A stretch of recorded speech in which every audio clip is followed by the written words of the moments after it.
رزق کتنا ملے گا اللہ رب العزت نے لکھ دیا ہے، یہ وقتاً فوقتاً بدلتا نہیں۔ ہاں یہ الگ بات ہے کہ لکھنے کے بعد یہ وقتاً فوقتاً فرشتوں کو سونپا جاتا ہے کہ وہ بندوں تک وہ چیز پہنچا دیں، جس کے تعلق سے ہم یہ کہیں گے کہ اللہ رب العزت نے صحیح مسلم کی روایت ہے کائنات کو وجود میں لانے سے پہلے، اس سے 50,000 سال پہلے سب سے پہلی مخلوق بنائی، اور اللہ کی سب سے پہلی مخلوق ہے قلم، اور قلم سے کہہ دیا ہر وہ چیز لکھ دے جو ہونا ہے، قلم نے ہر وہ چیز لکھ دی جو ہونا ہے، تو اس میں ہمارے رزق بھی لکھ دیا، سب کچھ لکھ دیا، ٹھیک ہے، یہاں تک کہ آسمانی کتابیں کون سی نازل ہوں گی کیا، اس میں سب لکھ دیا تھا اس نے قلم میں، ٹھیک ہے، کیونکہ اللہ کا حکم تھا، لوح محفوظ اس کو بولتے ہیں، اور اللہ نے اس کو سیو کر دیا، تو رزق کتنا لکھ دیا گیا۔ لیکن یہ ہر بار جو ہے شب قدر میں فرشتوں کو سونپا جاتا ہے سال بھر کا اکاؤنٹ کہ اب سال بھر کیا پہنچانا، بٹ لکھا گیا ایک ساتھ ہی۔ فار ایگزامپل جیسا کہ ایک آدمی کو 100 ملنے والا رزق سمجھ لیجیے، 100 کچھ بھی چیز 100، تو آپ اس کو لیکن اس کو کتنا جیئیں گا، 60 سال 70 سال جیئیں گا، تو ایوری ایئر کتنا ملیں گا وہ سونپا جا رہا ہے، بھائی یہ سال میں 2% دے دو، اس سال کا اس کا 5% ہے فرشتوں، بٹ وہ 100% کتنا ہے وہ لکھا ہوا ہے، تو رزق کتنا کماؤں گا لکھا ہوا ہے، میرا کام ہے کوشش، ٹھیک، اور وہ پہلے لکھا گیا ہمارے پیدائش سے پہلے، تقدیر جب لکھی گئی لوح محفوظ پر لکھا ہوا ہے، بس سالانہ طور پر فرشتوں کو ہینڈ اوور کیا جاتا ہے معاملہ، جو کہ قدر کی رات ہوتا ہے کہ اس کو پورا دے دیا تھا یہ ہونے والا ہے، اور فرشتے پھر سال بھر اس کو ایکسیکیوشن کرتے ہیں کہ اس کو یہ ملنے والا ہے، اس کو ملنے والا ہے، تو یہ بات ہوتا ہے رزق کس کو کتنا ملے گا لکھا چکا ہے، اس میں کمی زیادتی نہیں ہوتی۔ سالانہ اعتبار سے جو فرشتے لاتے ہیں اس میں ہو سکتا ہے کہ بھائی یہ سال اس کو 25% مل گیا اس کی پوری زندگی کا، اب اگلے سال 2% ملا فلاں، لیکن ٹوٹل کتنا ملنے والا لکھا جا چکا ہے۔ سوال کا دوسرا حصہ تھا کیا کوئی ایسی چیز ہے جس سے ہمارے رزق پہ امپیکٹ پڑتا ہے اعمال؟ ہاں، برے اعمال سے اللہ رب العزت رزق میں تنگی کر دیتا ہے۔ معنی کیا ہے؟ ہو سکتا ہے دکھنے کو تو رزق کروڑوں میں آتا ہو، لیکن تنگی سے مراد برکت کھینچ لیتا ہے، اور اچھے اعمال کی وجہ سے رزق میں برکت دے دیتا ہے۔ ہو سکتا ہے آدمی 100 روپے کماتا ہو لیکن ایسے بابرکت ہے کہ جس کی کوئی انتہا نہیں، 1 کروڑ کماتا ہے لیکن ایسے 1 کروڑ کماتا ہے کہ اس کے مقابلے میں جو 1 کروڑ کما رہے ہیں ان کا کچھ بھی نہیں۔ کوئی ضروری نہیں کہ اللہ رزق میں برکت صرف غریبوں کے دے، اللہ مالداروں کو بھی دیتا ہے رزق میں برکت، جو اللہ کے راہ میں خرچ کرتا ہے نیکی کرتا ہے، بہت سارے نیک مالدار لوگ ہیں، لیکن عموماً دیکھا گیا مالدار لوگوں میں برائیاں زیادہ ہوتی ہیں، لیکن ایسا خصوصاً نہیں ہے، بہت نیک لوگ بھی ہوتے ہیں مالدار، ہو سکتا ہے اس کے کروڑ وہ کام دکھاتے ہو جس کے 10 کروڑ 100 کروڑ بھی وہ کام نہ دکھاتے ہو، ہے نا، تو برکت، سمجھا برکت۔ تو اعمال کے برے اور اچھا کرنے سے ہم یہ کہیں گے رزق کتنا ہے وہ تو لکھا ہوا ہے، برکت کا مادہ بدلتے رہتا ہے اعمال کے۔ تو میرا ایک پورا اس پہ لیکچر ہے رزق میں برکت لانے والے اعمال، اس میں نے کافی پرانا لیکچر، شاید 10 وجوہات میں نے دی جن وجوہات کے بنیاد میں رزق میں برکت ہوتی ہے۔ برکت، اور برکت یاد رکھیے نان ٹینجیبل اینٹیٹی، مطلب اس کو گنا نہیں جا سکتا، یہ کوئی ایسی نہیں کہ میں 20 برکت مل گئی مجھ کو 10 برکت مل گئی، وہ آ جاتی ہے تو کام ہو جاتے ہیں، سمجھ میں نہیں آتا ہے۔ جیسا کہ رزق میں کمی ہے مطلب کوانٹٹی کے اعتبار سے، لیکن زندگی میں برکت ہے کوالٹی کے اعتبار۔ رزق میں کمی ہے مال کے آنے کے سیلری کے اعتبار سے، بچے اچھے نکل گئے برکت ہے بچوں میں۔ رزق میں کمی ہے وقت میں برکت ہے۔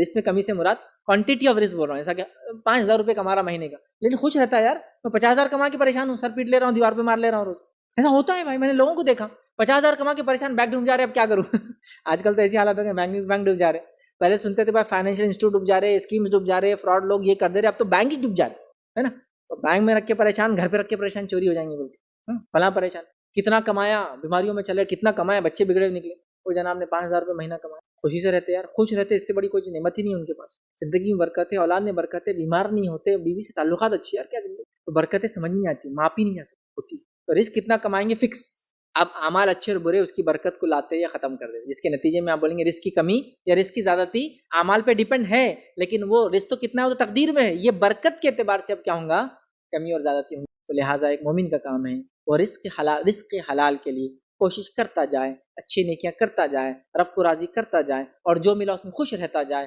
زیادہ پریشان نہ ہو، تقدیر کو برا بھلا نہ کہے، اور کوشش کرتے رہے، اس کا کام ہے۔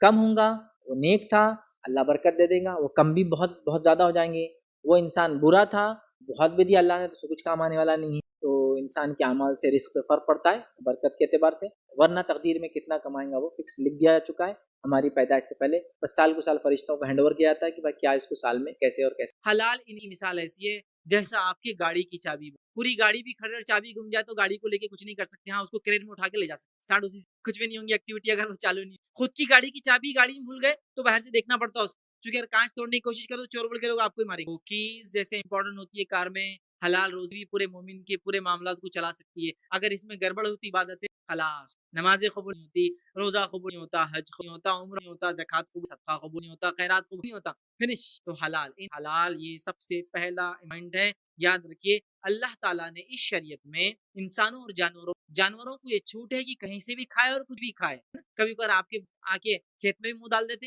کبھی مالک دیا تو وہ بھی کھا لیتے، کبھی مالک بولا نہیں کھانا تو بھی کھا لیتے، ان کو بیچاروں کو نہیں حلال، لیکن ابن آدم کو انسان کے لیے کرائٹیریا ہے، یہ حلال ہے یہ حرام ہے، یہ کھاؤ یہ مت کھاؤ، یہ کماؤ یہ مت کماؤ، یہاں جاؤ یہاں، ٹھیک ہے یہ بات سمجھ۔ تو شریعت نے جانوروں کو چھوٹ دے رکھی ہے لیکن انسانوں کو لمٹس دی ہے، یہ لمٹس کے اندر ہی تو کام کرنا ہے، اس کی تاکید بار بار کیے۔ صحیح مسلم کی ایک روایت سنیے، بغور سنیے حدیث کے الفاظ، نبی اکرم صلی اللہ علیہ وسلم فرماتے ہیں، ارشاد فرماتے ہیں، ایک آدمی طویل سفر پر اور ایک مقدس مقام پر جا رہا تھا۔ مقدس مقام معمولی جگہ نہیں جا رہا، مقدس مقام جیسا آج ہم بول سکتے ہیں مسجد حرام جا رہے ہیں، مسجد نبی جا رہے ہیں، بیت المقدس جا رہے ہیں، یہ تینوں مقدس مقام ہے اور تینوں پہ سفر کی نیت سے جانے کا ثواب اور اجر ملتا ہے۔ تو وہ شخص بھی ایک مقدس مقام جا رہا تھا، شاید پچھلے قوم میں تھا، بنی اسرائیل سے ہوں گا تو شاید بیت المقدس جا رہا ہوں گا، جہاں بھی جا رہا ہوں گا جو مقدسات اس زمانے میں، تو وہ مقدس مقام کے سفر پر جا رہا ہے، مطلب سفر بھی معمولی نہیں ہے، یہ بات بھی جان لیجیے، مقدس اچھا ہے مسافر، ویسے ہی مسافر کی دعا اللہ سنتا ہے، پھر مقدس مقام کی طرف جا رہا ہے تو اس کا مقام تو اور بڑھ گیا۔ اس حال میں جاتا ہے کہ اس کے بال پراگندہ ہے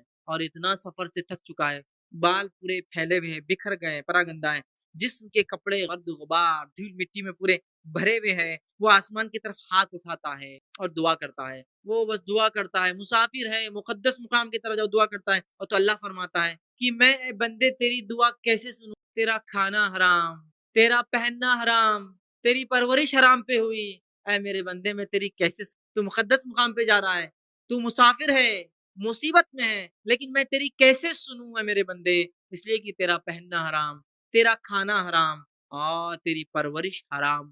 تو اللہ کے لیے اپنے بچوں کی پرورش حرام پہ، حرام کمانے والا آدمی صرف اپنے آپ کو نہیں برباد کرتا ہے، اپنی جنریشنز کو برباد۔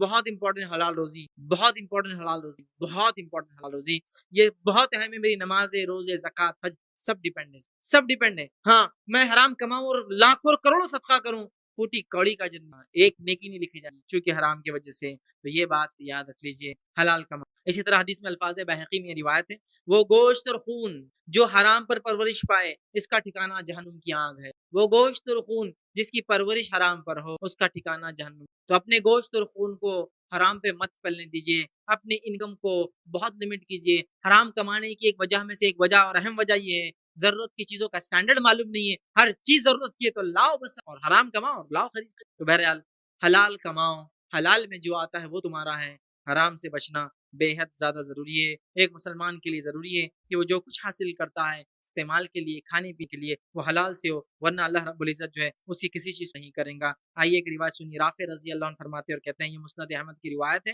نبی اکرم صلی اللہ علیہ وسلم دریافت کیا کہ کون سی کمائی سب سے بہتر ہے اور پاکیزہ ہے اور اچھی ہے؟ آپ نے فرمایا کہا آدمی کا اپنے ہاتھ سے کمانا اور تجارت جو پاک بازی اور دیانت کے ساتھ کی جائے۔ تو یہاں اس حدیث میں ہاتھ سے کمانے کی فضیلت ہے۔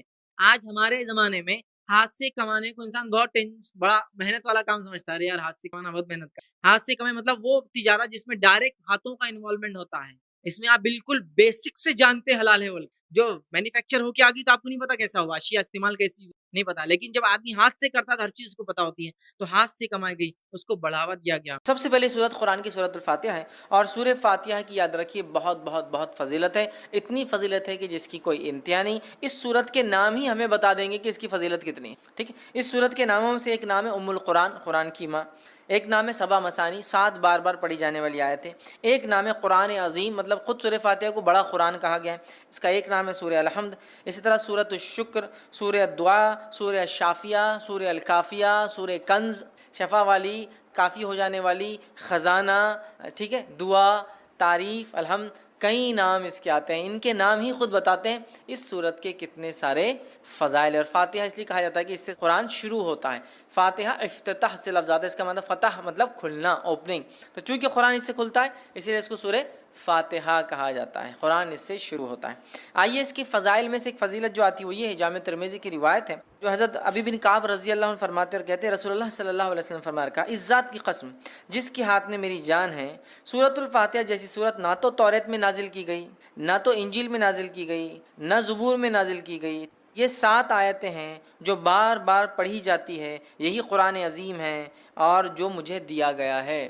تو یہاں دیکھیے سورۃ الفاتحہ کی فضیلت میں جو آپ بیان کر رہے ہیں، ایک ایسی سورت ہے جو اس سے پہلے نہ توریت میں نازل ہوئی، نہ زبور میں نازل ہوئی، نہ انجیل میں نازل ہوئی، ٹھیک ہے، اور یہی سبا مثانی ہے، مطلب قرآن نے کہا نا وَلَقَدْ آتَيْنَاكَ سَبًّا مِّنَ الْمَثَانِي وَالْقُرْآنِ الْعَظِيمِ، اے نبی ہم نے آپ کو 7 بار بار پڑھی جانے والی آیتیں، سَبًّا مِّنَ الْمَثَانِي وَالْقُرْآنِ الْعَظِيمِ، اور ایک بڑا قرآن دیا۔ جب پوچھا گیا یہ 7 بار بار پڑھی جانے والی آیتیں اور قرآن عظیم کیا ہے، تو کہا سورہ فاتحہ۔ سورہ فاتحہ قرآن کہا گیا، قرآن عظیم، بڑا قرآن کہا گیا اسے، کتنے فضائل، تو کہا نہ اس سے پہلے یہ توریت میں نازل ہوئی، نہ زبور میں، نہ انجیل، کتنی بڑی فضیلت ہے، اور امت محمدیہ کو ہی صرف یہ صورت دی گئی ہے، اس سے پہلے نہیں دی گئی تھی۔ کتنے فضائل ہے صورت کے، اس سے میں سمجھتا ہوں ہم اندازہ لگا سکتے ہیں۔ اسی طرح جو ہے تمام جسمانی جو ہے عوارض کے لیے سورہ فاتحہ پڑھ کر دم کرنا شفا کا باعث، تمام جسمانی کوئی تکلیف انسان کو سورۃ الفاتحہ کو پڑھ کر دم کیا جا سکتا ہے۔ اس کے تعلق سے بخاری کی روایت ہے،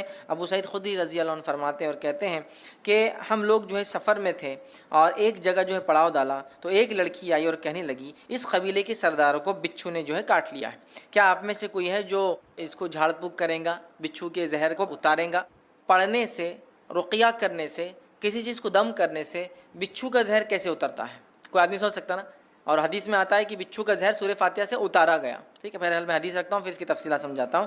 تو کوئی ہے جو اس کا علاج کر دے، کوئی دم پھونک کرنے والا ہے، ایک آدمی جو ہے اس کے ساتھ جو ہے چل دیا، مطلب صحابہ میں سے ایک آدمی ان کے ساتھ جو چل دیا، حالانکہ اس نے کبھی نہیں اس کے بارے میں سنا تھا کہ یہ دم کرتا ہے، ٹھیک ہے۔ جب دم کرنے والا پلٹ کر واپس آیا تو اس سے پوچھا گیا کہ تم دم کرنا جانتے بھی ہو؟ دم سمجھتے ہم پڑھ کر ایسا پھونکنا کہ تھوڑا تھوک اڑے دم، تو کیا تم جانتے بھی ہو دم کیا ہوتا ہے؟ تم نے کر کے آیا یا یوں ہی کہہ دیا کہ مجھے دم آتا ہے ویسے چلے گئے اٹھ کر؟ ٹھیک ہے، اس نے کہا نہیں، میں نے تو بس سورہ فاتحہ پڑھی اور پھونک مار دی، ٹھیک، سورہ فاتحہ پڑھی اور پھونک مار دی اور اس کو شفا ہو گئی۔ اب آپ کوئی سوچ سکتا آدمی کہ بچھو نے کاٹا، زہر ہے، اور آپ پھونکنے کی بات کر رہے ہیں، ٹھیک۔ تو آج جدید سائنس اس طرف بڑھ چکی ہے کہ لیکوڈز کے اندر خود کی سمجھنے کی صلاحیتیں ہوتی ہیں۔ معلوم آپ کو پانی کے تعلق سے ایک اسٹڈی آئی ہے کہ پانی پہ جب کچھ کلمات پڑھے جاتے ہیں تو پانی اپنے مالیکولز کو ریسٹرکچر کرتا ہے، معلوم آپ کو؟ مطلب اس کو جب کچھ پڑھا جاتا ہے، جیسے ایک آدمی بسم اللہ کہہ کر پڑھے گا تو پانی اپنے آپ کو ریسٹرکچر کرے گا، معلوم آپ کو؟ وہ آپ کے انسٹرکشنز کو سمجھ سکتا ہے۔ اب یہ الگ بات ہے کہ ابھی یہ اب ایک سائنٹیفک، ابھی اس کے لیے ایک فیکٹس ایک لمبا وقت ہے، بٹ ابھی ہم کو پتہ چل رہا ہے جو سائنس آج کی بتا سکتی ہے، لکوڈس جو ہوتے ہیں ان میں اپنی انڈرسٹینڈنگ ہوتی ہے اور وہ ریسٹرکچر کر سکتے، ریڈیزائن کر سکتے اپنے آپ کو، سامنے والا کیا پڑھ رہا ہے۔ اگر اسی بات کو ہم ذہن میں رکھیں، جو آج ایک ابتدا ہے اس فیلڈ کی، ہو سکتا ہے آگے بہت ساری باتیں ہمارے سامنے آئے، یہ ابتدا ہے، تو ہمیں پتہ چلتا ہے زہر بھی ایک قسم کا لکوڈ ہے جو اندر جا رہا ہے۔ جب اللہ کے کلام پڑھ کے انسٹرکشنز مل رہے ہیں تو وہ ایکٹ کرتا ہے، اس پہ ریئیکٹ کرتا ہے، ریسٹرکچر کر سکتا ہے اپنے آپ کو۔ جو زہر ہے وہ شفا میں بھی تبدیل ہو سکتا ہے، واللہ عالم۔ یہ تو ابھی ابتدا ہے، آگے آگے دیکھیے جو ہے سائنس دنیا کیا کیا ثابت کرتی ہے جو اسلام نے پہلے ہی بتا دیا ہے نا۔ آج بہت ساری تھیراپی جیسے پھونکا جاتا ہے اور سہلایا جاتا ہے، دیکھا آپ نے؟ مساج خالی پھونکتے ہیں اور ایسا ایسا یوں ہوتا ہے، ملتے ہیں، صرف مساج نہیں، یوں ملیں گے، سر پہ ہاتھ پھیریں گے، باڈی پہ ہاتھ پھیریں گے اور بولتے ہیں اس سے علاج ہوتا ہے۔ مطلب جرمنی میں ایک سائنٹسٹ ہے، وہ پاگلوں کا یا لوگوں کا علاج کرتا ہے جن کو مرگی وغیرہ کی بیماری، ایپیلیپسی وغیرہ ہوتی ہے، اور وہ ان کو، حالانکہ نان مسلم ہے، کرسچن ہے، تجوید کے ساتھ قرآن پڑھاتا ہے اور اس کی تجزیے کے مطابق، اس کے ایکسپیریمنٹس کے مطابق وہ کہتا ہے اللہ لفظ کو جو تجوید کے ساتھ پراپرلی برابر ادا کیا جائے ایسا آدمی پاگل نہیں ہوتا۔ وہ مسلمان نہیں ہے لیکن اس کی تھیراپی کہتی ہے کہ یہ لفظ کو صحیح بولنے سے مینٹلی آدمی اچھا رہتا ہے، سبحان اللہ، ٹھیک ہے۔ تو بہرحال تو زہر کا اتارا ہے، دیکھیے، اس لیے میں نے کہا کہ جسمانی بیماریوں کا اس کے اندر علاج ہے۔ اسی طرح سورۃ الفاتحہ کی ایک فضیلت یہ ہے، جادو، جن، مرگی یا کسی پر سایہ یا کسی چیز کا اثر ہو، بیماری اگر کسی انسان کو ہو اور صبح اور شام جو ہے 3 مرتبہ سورہ فاتحہ پڑھ کر دم کی جائے تو اس کو شفا مل جاتی ہے۔ جادو، کوئی اثر، آصیب جس کو کہتے ہیں، ٹھیک ہے، مرگی، ایپیلیپسی، اس جیسی کوئی بھی بیماری ہو انسان کو، اگر سورۃ الفاتحہ صبح اور شام 3 مرتبہ پڑھ کے دم کی جائے تو اس کو فائدہ ہوتا ہے۔ جس کے تعلق سے ابو داؤد کی روایت ہے، ایک لمبا واقعہ ہے، خارجہ بن سلت رضی اللہ عنہ کا جو اس کے راوی، وہ کہتے ہیں کہ ان کے چچا نے روایت کیا کہ وہ ایک سفر میں تھے اور وہ ایک جگہ سے گزرے جہاں ایک آدمی کو لایا گیا جو زنجیروں میں جکڑا ہوا تھا، مطلب اس کو باندھا ہوا تھا رسیوں وغیرہ میں، اور لوگوں نے کہا یہ پاگل ہے اور تم محمد صلی اللہ علیہ وسلم کے ساتھی ہو اور تم محمد صلی اللہ علیہ وسلم کے ساتھ رہے ہو، کچھ ایسا پڑھو کہ اس انسان کو شفا ہو جائے۔ صحابہ اس کو صبح اور شام 3 مرتبہ سورہ فاتحہ پڑھتے اور اس پر دم کرتے، تھوکی لگاتے، تھوکتے کرتے، اور وہ کہتے تھوڑے دن یہ کیا اور اس کے بعد وہ آدمی ایسا فریش ہو گیا جیسے کہ غلام تھا، آزاد کر دیا، ایک دم اچھا ہو گیا، شفایاب ہو گیا۔ سب سے مشہور اور معروف جو سورہ فاتحہ کا نام ہے وہ فاتحہ ہے۔ اسے فاتحہ اس لیے کہا جاتا ہے کہ اس سے قرآن کھلتا ہے، اس سے یہ سورہ شروع ہوتا ہے، یاد رکھیے۔ ویسے سورت کے کئی نام ہیں اور کئی فضائل جو ہے احادیث کے اندر آتے ہیں، اور خود قرآن نے بھی اس کے تعلق سے بیان کیا، اس کے فضائل کو بیان کیا، یاد رکھیے۔ تو یہ صورت اپنے آپ پہ بڑی اہمیت کی حامل ہے. نہ صرف حدیث میں اس کی فضیلت آتی ہے بلکہ نبی اکرم صلی اللہ علیہ وسلم کی حدیث کے علاوہ قرآن کے اندر بھی اللہ رب العزت نے اپنی اس ایک صورت کی فضیلت کو بیان کیا ہے. تو اس کا سب سے مشہور اور معروف نام جو ہے وہ فاتحہ ہے. فاتحہ کا معنی ہوتا ہے کھولنا. اسی سے لفظ افتتاح یا فتح آتا ہے. مطلب لوگوں کو داخلے کا موقع ملا، شروعات ہوئی، یا پھر افتتاح کسی چیز کی اوپننگ کو عام زبان میں کہا جاتا ہے. تو چونکہ قرآن اس سے شروع ہوتا ہے اسی لیے اس کو فاتحۃ الکتاب بھی کہتے ہیں، قرآن کو شروع کرنے والی صورت. یا قرآن کو کھولتے ہی سب سے پہلی جس صورت پہ انسان کی نظر پڑتی ہے وہ سورۃ الفاتحہ ہے. تو یہ اس کا سب سے مشہور اور معروف نام ہے سورۃ الفاتحہ. اور میں سمجھتا ہوں اس سے بہت ساری چیزیں لوگ فاتحہ کے تعلق سے جو ہے بہت ساری چیزیں ہم دیکھتے ہیں سماج میں ہوتی ہیں. بہرحال انشاءاللہ موقع ملا تو آگے اس کے تعلق سے رکھیں. تو سورۃ الفاتحہ کا سب سے مشہور اور معروف نام خود فاتحہ ہے، اس لیے کہ قرآن اس سے شروع ہوتا ہے. اسی طرح اس کا دوسرا مشہور اور معروف نام ہے وہ ہے ام الکتاب، کتاب کی ماں، کتاب کی اصل. ویسے کہتے کسی چیز کی اصل کو، اسی لیے ماں کو بھی کہا جاتا ہے عربی زبان میں، اس لیے کہ وہ اصل ہوتی ہے، اسی سے آگے کی نسلیں چلتی ہیں، اولادیں ہوتی ہیں. تو ام الکتاب مطلب یہ کتاب کی ماں، کتاب کی اصل، قرآن کی ماں، قرآن کی اصل. یہاں کتاب سے مراد قرآن یاد رکھ. تو اسے قرآن کا اصل کہا گیا، قرآن کی ماں کہا گیا. مطلب اس صورت کی اہمیت کتنی زیادہ ہے کہ گویا یہ ایک جڑ جیسا کام کرتی ہے. جیسا کہ ایک جڑ ہوتی ہے اسی سے جھاڑ آتا ہے، ٹھیک ہے. تو اس طرح سے یہ ام الکتاب مطلب یہ کتاب کی جڑ کہا جا رہا ہے اس صورت کو. اسی طرح سورۃ الفاتحہ کا ایک مشہور اور معروف نام ہے ام القرآن، قرآن کی ماں، قرآن کی جڑ. مطلب اندازہ لگائیے یہ صورت کتنی زیادہ اہمیت کی حامل ہے کہ اس کو قرآن کی جڑ کہا گیا، قرآن کی ماں کہا گیا. اس سے میں سمجھتا ہوں اس کی ہمیں پتہ چلتی ہے. اور نبی اکرم صلی اللہ علیہ وسلم نے جو جامع ترمذی کی روایت ہے اس میں فرمایا، کہا کہ یہی ام الکتاب ہے سورۃ الفاتحہ، یہی ام القرآن ہے سورۃ الفاتحہ، اور یہ قرآن عظیم ہے سورۃ الفاتحہ. تو اس حدیث کے اندر تین نام آ رہے ہیں، ایک ام الکتاب اور ایک ام القرآن. کتاب کی ماں، کتاب کی جڑ، اور کتاب بھی یاد رکھیے قرآن کا ایک نام ہے. دوسرا کہا جا رہا ہے حدیث کے اندر کہ ام القرآن، قرآن کی ماں. مطلب قرآن ہم سمجھتے ہیں اس کی اہمیت کیا، تو قرآن کی اصل کہا جا رہا ہے سورہ فاتحہ. مطلب قرآن کی جڑ کہا جا رہا ہے، قرآن کی اصل کہا جا رہا ہے سورۃ الفاتحہ کو. اور میں سمجھتا ہوں یہی اس کی فضیلت، اس کی اہمیت جاننے کے لیے کافی ہے کہ اس کو قرآن کی اصل کہا جا رہا ہے. اسی طرح چوتھا اس کا مشہور و معروف نام ہے وہ ہے قرآن عظیم. قرآن عظیم یاد رکھیے، قرآن عظیم مطلب بڑا قرآن. تو سورۃ الفاتحہ جو کہ ایک سورت ہے قرآن کی اور مختصر سی صورت ہے، 7 آیتوں پر مبنی ہے، اسے قرآن عظیم کہا جا رہا ہے. قرآن عظیم دیکھیے آپ، قرآن عظیم مطلب بڑا قرآن، گریٹر قرآن کہا جا رہا ہے. تو میں سمجھتا ہوں اس میں ایک نام تو ہے سورہ فاتحہ کا، اور ساتھ میں اس کی اہمیت بھی پتہ چل رہی. اور اللہ رب العزت نے اسی بات کو قرآن میں یوں دہرا کر کہا، وَلَقَدْ آتَيْنَاكَ سَبْعًا مِّنَ الْمَثَانِي وَالْقُرْآنِ الْعَظِيمِ. اے نبی ہم نے آپ کو 7 بار پڑھی جانے والی آیت عطا فرمائی، والقرآن العظیم، اور بڑا قرآن عطا فرمایا. تو یہاں اس آیت کے اندر 7 بار پڑھی جانے والی آیت بھی کہا جا رہا ہے اور کہا جا رہا ہے قرآن عظیم.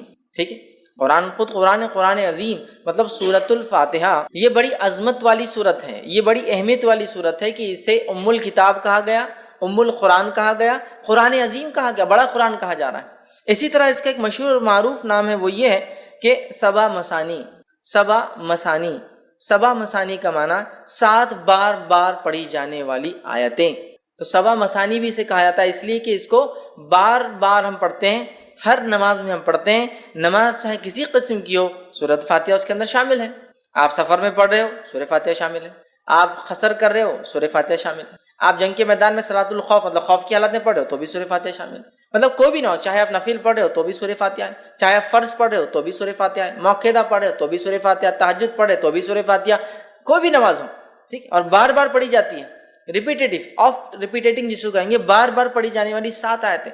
تو سبع مثانی بھی اس سورت کو کہا جاتا ہے، سورۃ الفاتحہ کو یاد رکھیں، سبع مثانی. اور اسی بات کو اللہ رب العزت نے قرآن میں بیان کیا، جو کہ سورہ نمبر 15 آیت میں 87 میں اللہ نے بیان کیا، وَلَقَدْ آتَيْنَاكَ سَبْعًا مِّنَ الْمَثَانِي. اے نبی ہم نے آپ کو 7 بار پڑھی جانے والی آیتیں دی، والقرآن العظیم، اور آپ کو بڑا قرآن عطا کیا، مطلب سورۃ الفاتحہ دی. تو سورہ فاتحہ کی فضیلت نہ صرف احادیث میں آتی ہے بلکہ سورۃ الفاتحہ کی فضیلت قرآن کے اندر بھی موجود ہے کہ اس کو 7 بار پڑھی جانے والی آیت کے طور پر بیان کیا گیا تھا.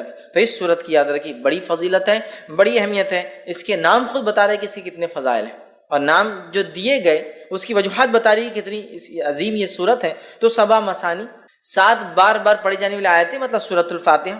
اسی طرح اس کا ایک اور مشہور اور معروف نام ہے جو جامع ترمذی کی ایک روایت میں آتا ہے، وہ ہے الصلاۃ، نماز۔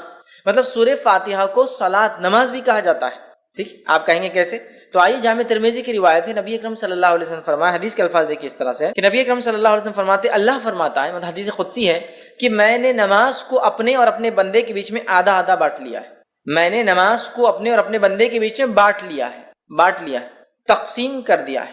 ٹھیک ہے، پھر آپ صلی اللہ علیہ وسلم فرمایا، جب اللہ فرماتا ہے کہ جب بندہ کہتا ہے الحمدللہ رب العالمین، تو اللہ کہتا ہے میرے بندے نے میری تعریف کی۔ مطلب جو بندہ ایک ایک آیت پڑھتا جاتا ہے تو اللہ رب العزت اس کا جواب دیتا جاتا ہے بندے۔ تو یہاں اس حدیث میں جو جامع ترمذی کی روایت ہے، نبی اکرم صلی اللہ علیہ وسلم فرمایا کہ سورۃ الفاتحہ کے تعلق سے اس کو صلاۃ کہا گیا، الصلاۃ مطلب اس کو نماز کہا گیا، یاد رکھیں سورہ صلاۃ، تو اس کا ایک نام سورہ صلاۃ بھی ہے، نماز، یاد رکھیں۔ اور اسی لیے علماء لکھتے ہیں اس کا نماز میں پڑھنا ضروری بھی ہے، اس لیے کہ اس کو نماز کہا گیا۔ مطلب اگر کوئی نماز میں اس کو نہ پڑھے تو اس کی نماز نہیں ہوگی، جو آپ صلی اللہ علیہ وسلم حدیث میں بیان کرتے ہو۔ اسی لیے کہا جا رہا ہے کہ اس کو نماز کہا جا رہا ہے کہ میں نے نماز کو، صلاۃ کو اپنے اور اپنے بندے کے بیچ میں بانٹ لیا ہے۔ جب میرا بندہ کہتا ہے الحمدللہ رب العالمین، تو اللہ رب العزت جواب دیتا ہے کہ میرے بندے نے میری تعریف کی۔ پھر جب بندہ کہتا ہے الرحمن الرحیم، تو اللہ کہتا ہے کہ میرے بندے نے میری تعریف بیان کی۔ ٹھیک ہے، تو مطلب ایک کی بعد ایک اللہ تعالیٰ جواب دیتا جاتا ہے، یاد رکھیں۔ میں انشاءاللہ آگے اس کی حدیث کی پوری تفصیلات رکھوں گا آپ کے سامنے۔ تو یہاں اس حدیث میں اس سورت کو صلاۃ کہا گیا۔ ٹھیک ہے، یہ ایک اس کا مشہور اور معروف نام ہے، اور یہ چھٹا نام تھا جو ہم دیکھ رہے ہیں۔ اسی طرح اس سورت کو سورہ الشفا بھی کہا جاتا ہے، اس لیے کہ اس کو بیماری کے علاج کے لیے یا اسی طرح جادو کے علاج کے اندر اس کو پڑھ کر دم کیا جاتا ہے۔ تو سورہ الشفا مطلب جس سے شفا حاصل کی جا سکتی ہے۔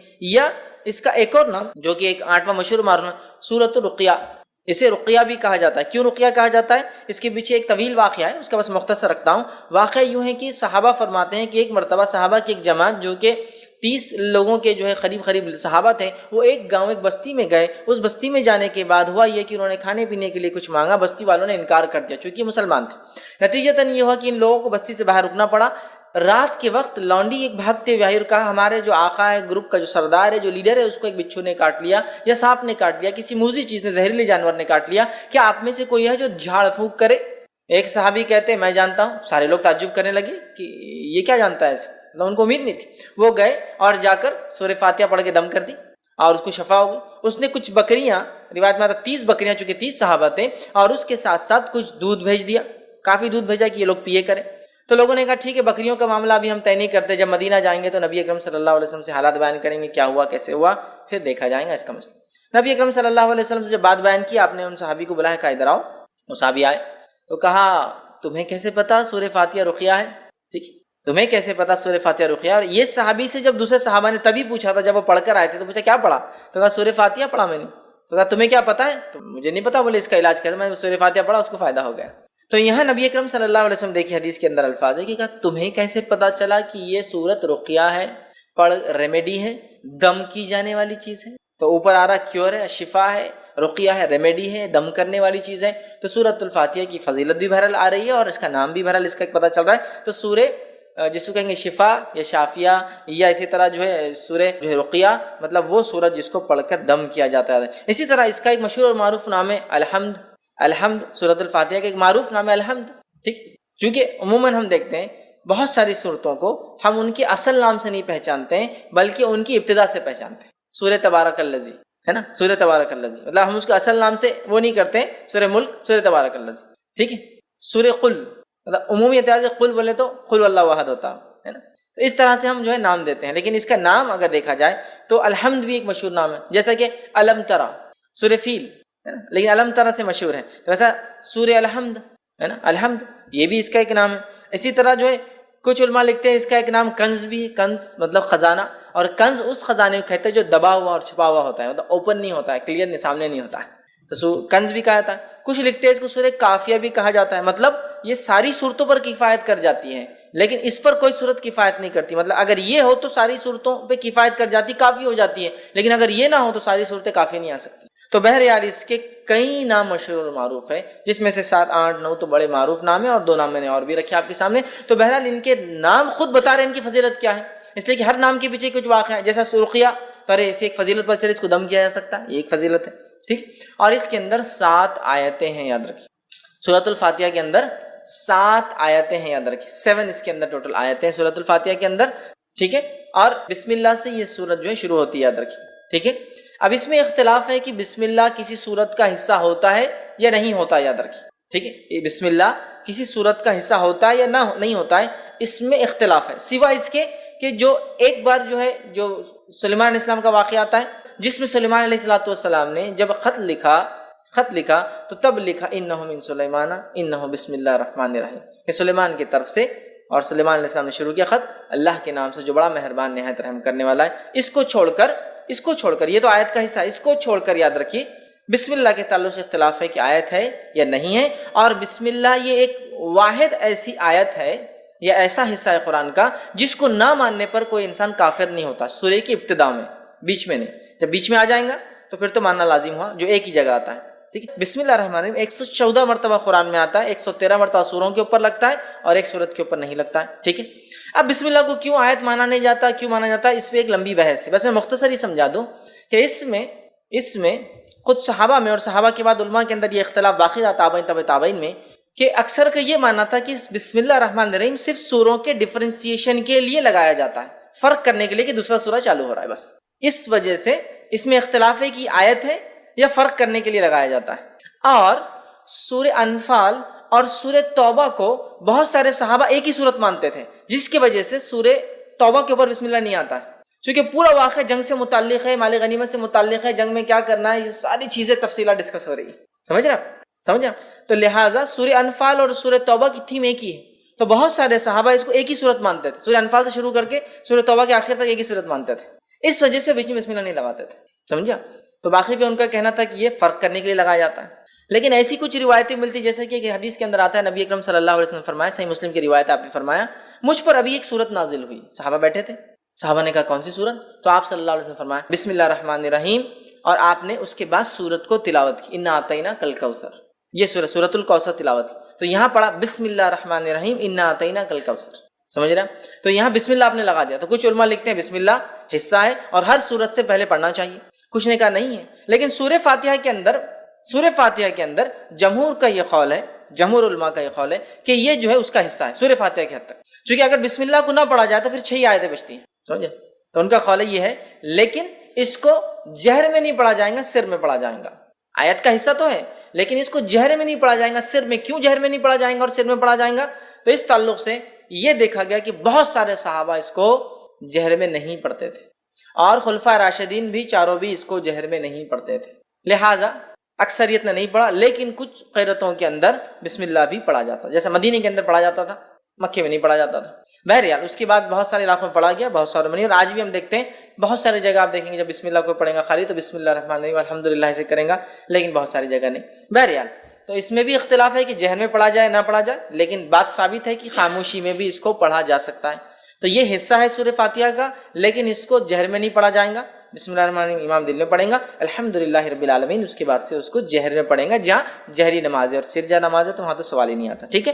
تو اس کے اندر 7 آیتیں ہیں، اور اس کی دلیل سورہ نمبر 15 آیت نمبر 87، جس میں اللہ رب العزت نے فرمایا وَلَقَدْ آتَيْنَاكَ سَبْعًا مِنَ الْمَثَانِي وَالْقُرْآنِ الْعَظِيمِ. اے نبی ہم نے آپ کو 7 بار پڑھی جانے والی آیتیں اور بڑا قرآن عطا فرمایا، اور اس سے مراد سورۃ الفاتحہ. چونکہ بہت ساری حدیثیں اس پہ دلیل ہے کہ سبع من المثانی وہی ہے جو سورہ فاتحہ ہے. آگے انشاءاللہ میں اس بات کو رکھوں گا. ٹھیک.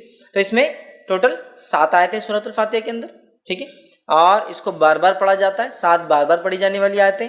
اور ہم جانتے ہیں کہ کوئی نماز اس کے بغیر مکمل نہیں ہوتی ہے، چاہے انسان کسی بھی قسم کی نماز پڑھا ہو، سفر میں ہو یا شہر میں ہو، اپنے علاقے میں ہو، چاہے وہ نماز فرض ہو، سنت ہو، نفل ہو، یا کسی بھی قسم کی نماز ہو، ساری نمازوں کے اندر سورۃ الفاتحہ پڑھی جاتی ہے. یاد رکھیے اس چیز کو. ٹھیک ہے.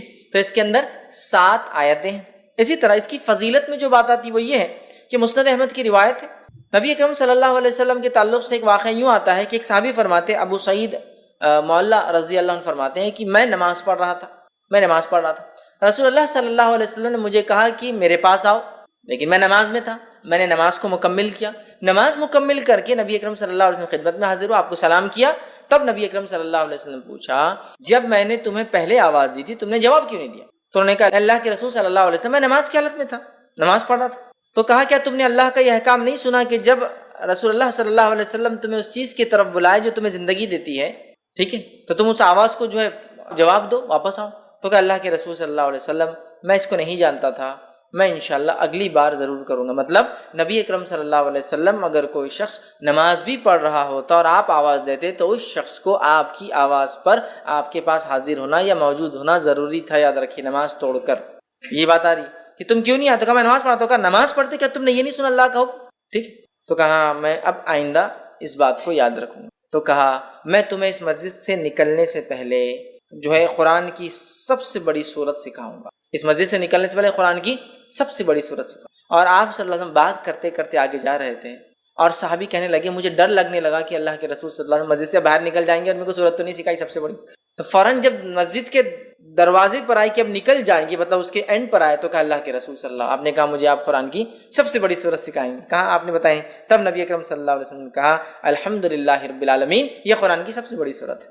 الحمدللہ رب العالمین یہ قرآن کی سب سے بڑی سورت ہے، ٹھیک ہے۔ اور پھر کہا یہی جو ہے 7 مثانی ہے، 7 بار بار پڑھی جانے والی آیت، یہی ام القرآن ہے اور یہی قرآن عظیم ہے۔ یہ 7 بار بار پڑھی جانے والی آیتیں، یہی بڑا قرآن ہے اور یہی قرآن کی اصل ہے، جڑ ہے، ماں ہے۔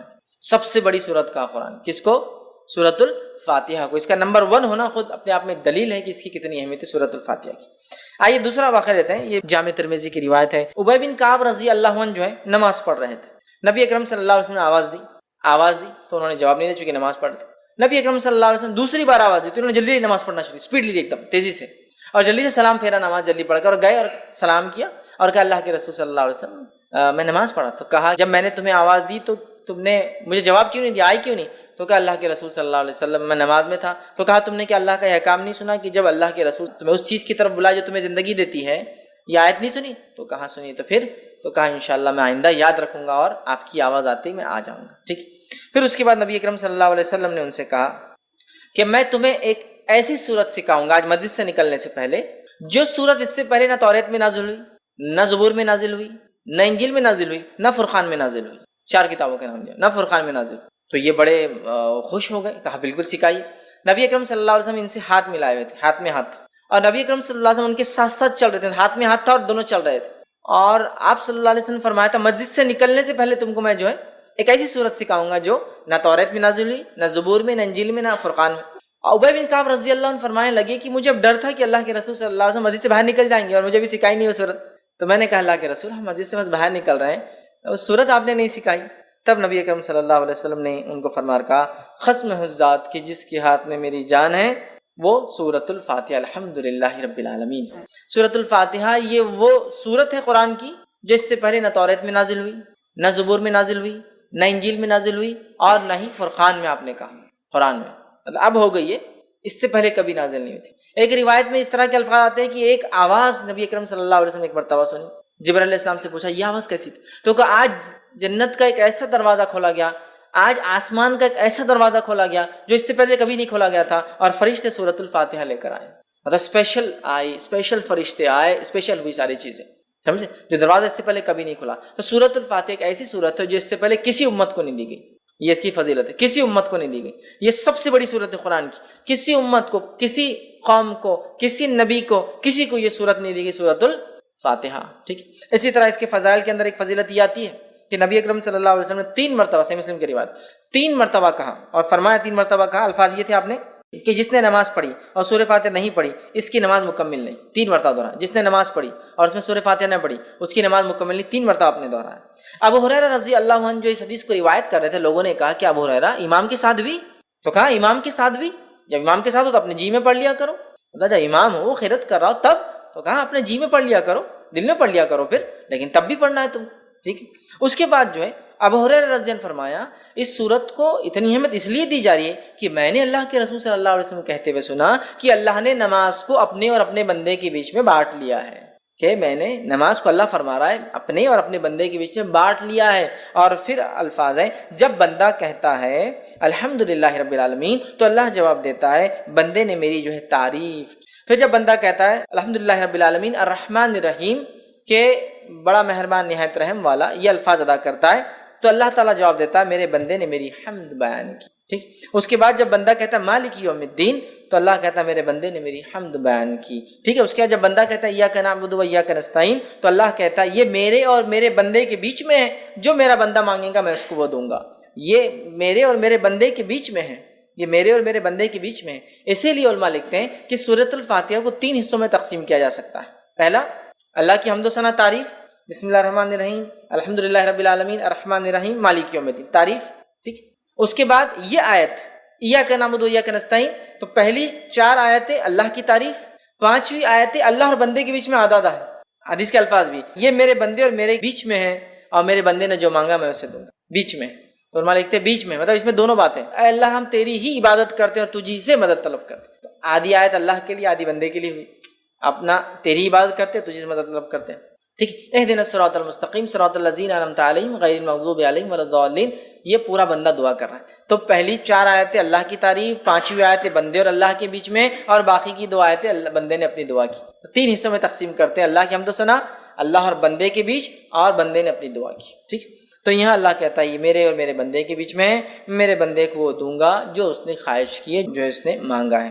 پھر جب بندہ کہتا ہے اہدنا الصراط المستقیم صراط الذین انعمت علیہم غیر المغضوب علیہم ولا الضالین تو اللہ کہتا ہے یہ میرے اور میرے بندے کے بیچ میں ہے، میرے بندے کو میں وہ دوں گا جو اس نے مجھ سے مانگا ہے. مطلب جو دعا ہم نے کی اے اللہ ہم تجھی سے مدد طلب کرتے ہیں، اہدنا الصراط المستقیم ہمیں سیدھا راستہ دکھا، صراط الذین انعمت علیہم ان لوگوں کا راستہ دکھا جس پہ تیرا انعام ہوا، غیر المغضوب ان لوگوں کے راستے پہ مت چلا جن پر تیرا غضب ہوا، ولا الضالین اور ان کے راستے پہ نہ چلا جو اپنی راہ سے بھٹک گئے.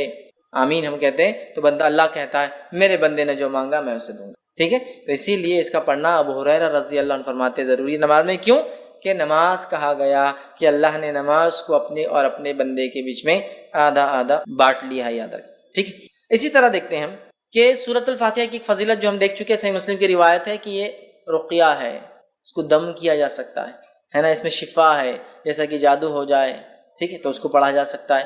ٹھیک ہے.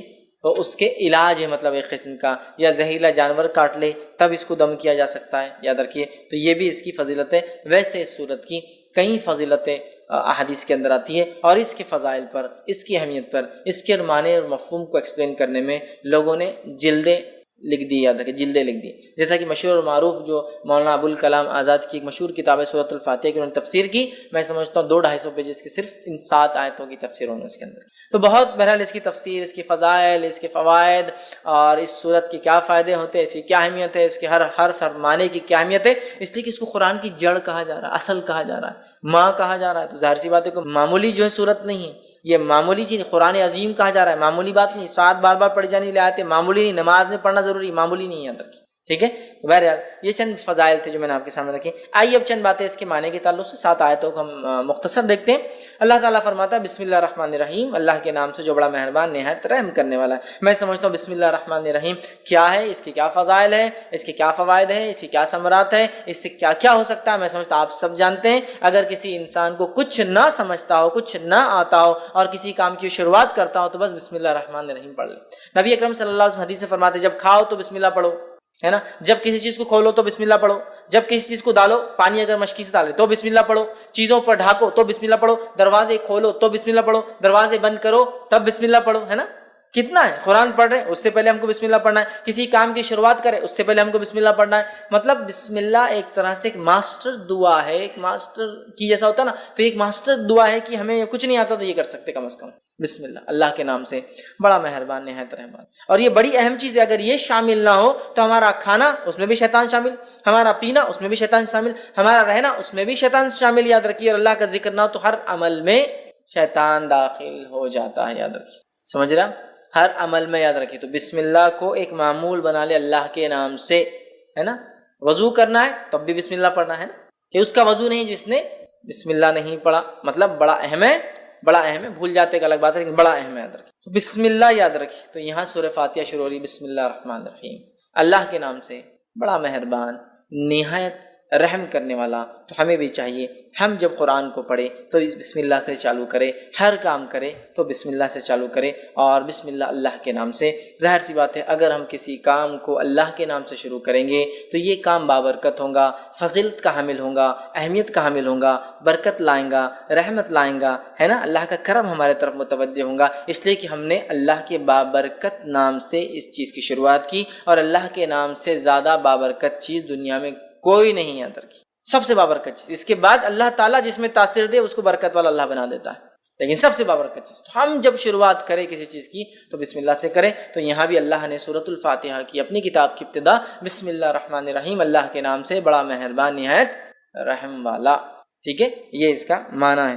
الحمدللہ رب العالمین. آیت نمبر 2، تمام تعریفیں اس اللہ کے لیے جو سارے عالم کا رب ہے. تمام تعریفیں اس اللہ کے لیے سارے عالم کا رب ہے. اب قرآن کی ابتدا اور سٹارٹ دیکھیے کتنی بیوٹیفلی ہو رہی، کتنی خوبصورتی کے ساتھ ہے. پہلے شروعات کرنے کا طریقہ سکھا دیا گیا، کتاب شروع ہوتی ہے بسم اللہ الرحمن الرحیم، ہر کام سے پہلے کرو. دوسرا الحمدللہ رب العالمین، تمام تعریفیں اس اللہ کے لیے ہے جو سارے عالم کا رب ہے. تعریف حمد کرنے یا حمد کسی کی جائے تو وہ صرف اللہ کی ذات ہے، یہ بتا دیا گیا. اور اللہ رب العزت کون ہے، انٹروڈکشن بھی آ جا رہا ہے دوسری آیت کے اندر. الحمدللہ رب العالمین، تمام تعریفیں اس اللہ کے لیے ہے جو سارے عالم کا رب ہے. مطلب اللہ تعالیٰ کوئی لوکل، علاقائی، ٹرائبل یا ریجنل گاڈ نہیں ہے. جس رب کی ہم تعریف کر رہے ہیں وہ رب سارے عالم کا رب ہے، جس کی ہم تعریف کر رہے ہیں. سارے عالم، سارے عالم، عالم جو کچھ وجود میں ہے سب عالم ہے، جو کچھ وجود میں سب عالم میں. تو تمام تعریفیں اس اللہ کے لیے جو سارے عالم کا، تمام چیزیں جو وجود میں لائی ہے اس نے، ان سب کا رب. سمجھ رہا؟ الحمدللہ، تمام تعریف. اور الحمدللہ کا معنی شکر کے اس میں نہیں لینا چاہیے. حالانکہ حمد میں شکر شامل ہے لیکن شکر میں حمد شامل نہیں ہے. کیوں کہہ رہا ہوں میں؟ جنرلی اردو اسپیکنگ میں کیا ہوتا ہے ہمارے پاس، الحمدللہ کا معنی کیا لیتے ہیں ہم لوگ؟ اللہ کا شکر ہے. اب پرابلم کیا ہوتی ہے، ہم میں شکر شامل ہے لیکن شکر میں ہم شامل نہیں ہے. سمجھ رہے آپ؟ جیسا کہ اگر میں کہہ رہا ہوں شکریہ بھائی صاحب آپ نے میرا کام کیا، لیکن ضروری نہیں میں اس کی تعریف کروں، میں پسند بھی نہیں کرتا ہوں اس کو، نہیں شکریہ ادا کرتا ہوں. حمد میں شکر شامل ہے، شکر میں ہم شامل نہیں ہے. اگر ہم اردو زبان کے اعتبار سے اس کا معنی اللہ کا شکر ہے، جیسا کہ لوگ کھانا کھاتے ڈکار آئی تو الحمدللہ پڑھتے ہیں، اس کے علاوہ بہت کم پڑھتے ہیں. حالانکہ الحمدللہ کے تعلق سے اس کی فضیلت ہے، لا الہ الا اللہ افضل الذکر، الحمدللہ افضل الدعا. حدیث کے الفاظ، افضل الدعا، سب سے افضل دعا الحمدللہ، سب سے افضل دعا الحمدللہ. تو بہرحال اس کا معنی تمام تعریفیں، تمام شکر اللہ کے لیے نہیں ہے، تمام تعریف. چونکہ شکر کے اندر حمد شامل نہیں ہوتی، حمد میں شکر شامل ہے، تو ہم اس کو تمام تعریفیں لیں. اللہ کا شکر یہ معنی مت لیں، ورنہ اللہ کا شکر معنی میں لیں گے تو پھر صرف اچھائی پہ بولنا پڑے گا. اگر کوئی خیر ہم کو نظر نہ آیا تو ہم اس پہ الحمدللہ کیوں بولیں گے، الحمدللہ کیوں بولیں گے؟ جیسا کہ کوئی پیدا ہو گیا کسی گھر میں، بچہ پیدا ہوا تو کیا بولتے ہیں لوگ؟ الحمدللہ اللہ نے مجھے اولاد عطا کی. لیکن اگر کسی گھر میں کوئی مر گیا اور آپ نے کہا الحمدللہ تو آپ گئے، کیوں کہ معنی کیا اس میں لیا جا رہا ہے؟ تمام شکر ہے نا، شکر.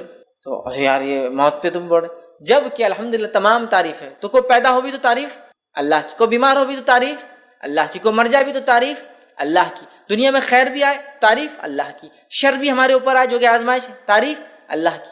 تعریف اللہ کی یاد رکھیں چاہے حالات سے ہم جو بھی گزرے ہو. تو الحمدللہ رب العالمین، تمام تعریف ہے اللہ کے لیے جو سارے عالم کا، عالم سے مراد ہر وہ چیز جو ایگزسٹنس میں، ہر وہ چیز جو وجود میں ہے، انسانوں کا عالم، جنوں کا عالم، فرشتوں کا عالم، کیڑے مکوڑوں کا عالم، مچھلیوں کا عالم، جانوروں کا عالم، چرند پرند کا عالم، تمام چیزیں جو کچھ ہے، کائناتوں کا عالم. یاد رکھیں لا تعداد کائنات جو اللہ نے، تمام عالموں کو آپ دیکھیں تو آپ تعجب کریں گے. تمام تعریف ہے اس اللہ کے لیے سارے عالم کا رب ہے، ان سب کو بنانے والا ہے. اس لیے کہ اگر اس عالم پہ کوئی غور کرے نا تو بنانے والے کی ذات پر خود ایمان لاتا ہے، جتنی چیزیں اس نے بنائی. اور رب کہتے عربی زبان میں، رب کہتے اس ذات کو کہ جب جتنا ضرورت ہو اتنا دینے والا، اس کو کہتے رب. جب جتنا ضرورت ہو اتنا دینے والا، اس کو کہتے رب. بچہ ماں کی پیٹ میں ہے، جب جتنی ضرورت ہے اس کو وہاں دینے والا. ماں کی پیٹ سے نکل کے دنیا میں آ گیا، جب جتنی ضرورت ہے اس کو وہ چیز دینے والا. جو اس کی چیزیں ضرورت کی وہ چیزیں اس فراہم کر دے رہا ہے. سمجھ رہا؟ تو یہ ہوتا ہے رب، جو جب جتنا جیسے ضرورت ہو اتنا دینے والا. سمجھ رہے؟ نہ زیادہ نہ کم، جتنی آپ کو ضرورت ہے. تو الحمدللہ رب العالمین، تمام تعریف اس اللہ کے لیے ہے جو سارے عالم کا رب ہے. یاد رکھیے. اور عالم میں کیا کہوں، اگر ایک انسان رب کا انکار کرتا ہے، اگر عالم پہ بھی غور کرے تو رب پر ایمان لائے گا کہ نہیں بنانے والا ہے، اور اس نے ہر چیز کو اتنا دیا جتنی اس کو ضرورت تھی. یاد رکھیے. یہ بڑی بات. تو قرآن کی ابتدا ایک یونیورسل میسج کے ساتھ ہو رہی ہے کہ یہ کتاب اس رب کی طرف سے آئی ہے جو سارے عالم کا رب ہے. یہ کوئی local God, regional God, tribal God کی بات نہیں ہو رہی. یہ ایک ایسے ڈیٹی کی، ایک ایسے پالن کرتا رچیتا کی بات ہو رہی ہے. یہ ایسے خالق کی بات ہو رہی ہے، بنانے والے کی، جو سارے عالم کا بنانے والا ہے. سمجھ؟ تمام تعریفیں اس اللہ کے لیے جو سارے عالم کا رب ہے. اللہ سب کا رب ہے. یہ کوئی صرف مسلمانوں کا رب نہیں، یاد رکھیے. یہ میسج سورہ فاتحہ شروع ہوتی ہے اللہ تعالیٰ نے کنوے کر دیا، اور سارے عالم کا کوئی علاقہ یا کوئی ایریا، کوئی ریس، کوئی قوم کا بھی نہیں. یاد رکھیے کہ یہ قوم کا ہے، وہ قوم کا ہے، سارے عالم کا رب. یاد ہے جو کچھ وجود میں اللہ ان کا رب ہے. یاد ہے. ٹھیک ہے. الحمدللہ رب العالمین الرحمن الرحیم، بڑا مہربان نہایت رحم کرنے والا. یاد رکھیے. اب بڑا مہربان نہایت رحم کرنے والا، اس کا کیا معنی ہے؟ اس کے تعلق سے ایک مشہور روایت ہے، جامع ترمذی کی حدیث ہے، اور حدیث کے الفاظ ہیں کہ اللہ تعالیٰ فرماتا ہے کہ میں اللہ رحمان نے رحم کو پیدا کیا. رحم سمجھتے ہیں؟ یوٹرس، بچے دانی، ماں کے پیٹ میں جو حصہ ہوتا ہے، جو ایک بچے کے لیے سب سے محفوظ جگہ ہوتی ہے. یاد رکھیں، سب سے محفوظ جگہ رحم. اللہ فرماتا ہے میں نے رحم کو پیدا کیا اور اسی سے اپنا نام رحمان رکھا. رحم سے نام رحمان رکھا. جو اس کے رشتوں کو باقی رکھیں گا تو میں بھی اپنا تعلق اس سے باقی رکھوں گا، اور جو اس رحم کے رشتوں کو توڑ دیں گا تو میں بھی اس سے اپنا تعلق توڑ لوں. ایک روایت میں کہ اللہ نے رحم کو پیدا کیا اور اس کو عرش کے نیچے رکھ دیا. تو رحم نے اللہ سے دعائی دی، اللہ سے فریاد کی، مانگا، اے اللہ اے اللہ. تو اللہ نے بولا کیا بات ہے، کیا ہونا؟ تو کہا میرے سلسلے میں کیا معاملہ ہے، میرے سلسلے میں کیا معاملہ ہے جو میرے سے باقی رکھے، مطلب پیدا رشتوں کو باقی رکھے، اور جو توڑے کیا معاملہ ہے؟ تو اللہ نے کہا جو تیرے رشتوں کو باقی رکھیں گا میں بھی اس سے رشتہ باقی، جو توڑ دیں گا میں بھی اس سے رشتہ. تو رحم خوش ہو گیا، پھر سیٹسفائیڈ ہو گیا کہ میرا حق ادا ہو گیا. تو اللہ نے رحم پیدا کیا. صلہ رحمی، اسی سے صلہ جوڑنا، رحمی رحم کے رشتوں کو جوڑنا، تعلقات کو جوڑنا، رشتہ داریوں کو باقی رکھنا. ٹھیک ہے. دینی بنیاد پر رشتے توڑے جا سکتے ہیں، لیکن انسان بنا کوئی شرع عذر کے رشتے نہ توڑے جیسا آج کل ہوتا ہے. بہرحال تو اللہ نے رحم پیدا کیا، رحم سے نام لیا رحمان. اور علماء لکھتے ہیں رحمان اور رحیم ایک ہی اس کی اصل ہے، ایک ہی اصل ہے. رحیم، رحم اس کی اصل ہے. یہ دونوں لفظ اسی سے آتے ہیں. رحمان اللہ کا رحم گریٹر ڈگری میں، رحیم اللہ کا رحم کرنا جس کو کہیں گے کنڈیشنل ڈگری میں. کیسے؟ اللہ بارش برساتا ہے. جب بارش برستی ہے کہ علاقے میں تو مسلم اور غیر مسلم، ایمان والا اور کافر، ماننے والا نہ ماننے والا، شکر کرنے والا نہ شکرے، سب پر برستی، سب فائدہ اٹھاتے. رحمان انکنڈیشنل رحم. اور رحیم کنڈیشنل رحم. اللہ تعالیٰ روز قیامت صرف مومنوں پہ رحم کریں گا، کافروں پہ نہیں کریں گا. سمجھ رہا؟ تو رحمان گریٹر ڈگری میں رحم، کوئی اس کی لمٹ نہیں ہے. انسان کتنا ہی کفر کرے اللہ کے ساتھ، اللہ معاف کرتے رہتا ہے اس کو. رحیم آخرت میں صرف اللہ تعالیٰ مومنوں پہ رحیم ہے، کافروں پر رحم نہیں کرنے والا. یہ معنی ہے اس کا.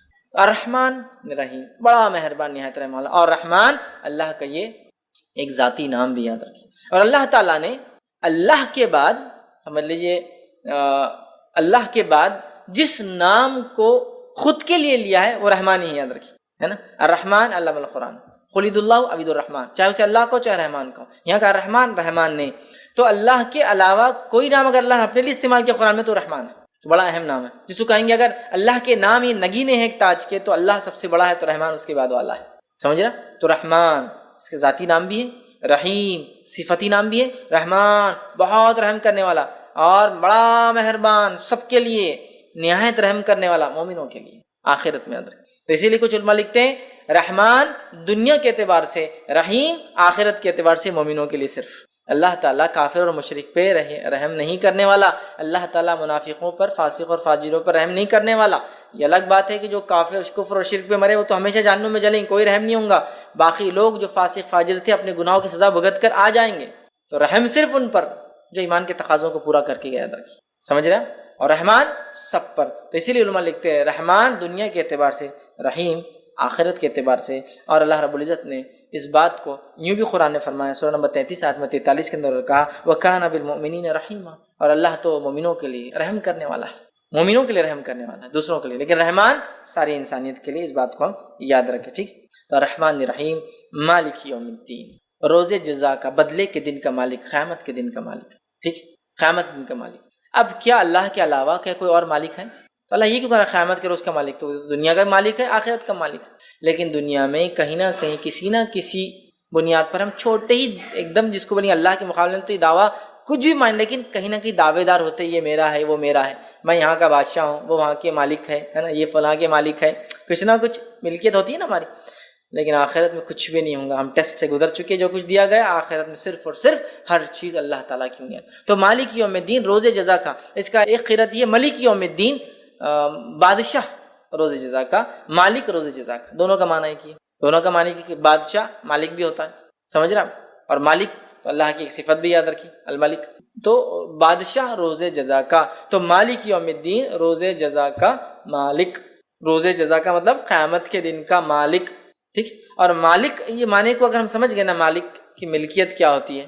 جیسے کہ ایک آدمی شرک کرتا ہے تو وہ کیا کر رہا ہے ایکچولی, مالک اللہ رب العزت کی ملکیت میں کسی کو ایڈ کر رہا ہے لا کر, جبکہ اللہ اکیلا مالک ہے. بنانے والے نے اگر کوئی چیز بنائی تو کیا وہ پسند کریں گا اس کے گھر کے اندر کوئی اور آ کے اس کی باؤنڈری کے اندر کچھ بنائے؟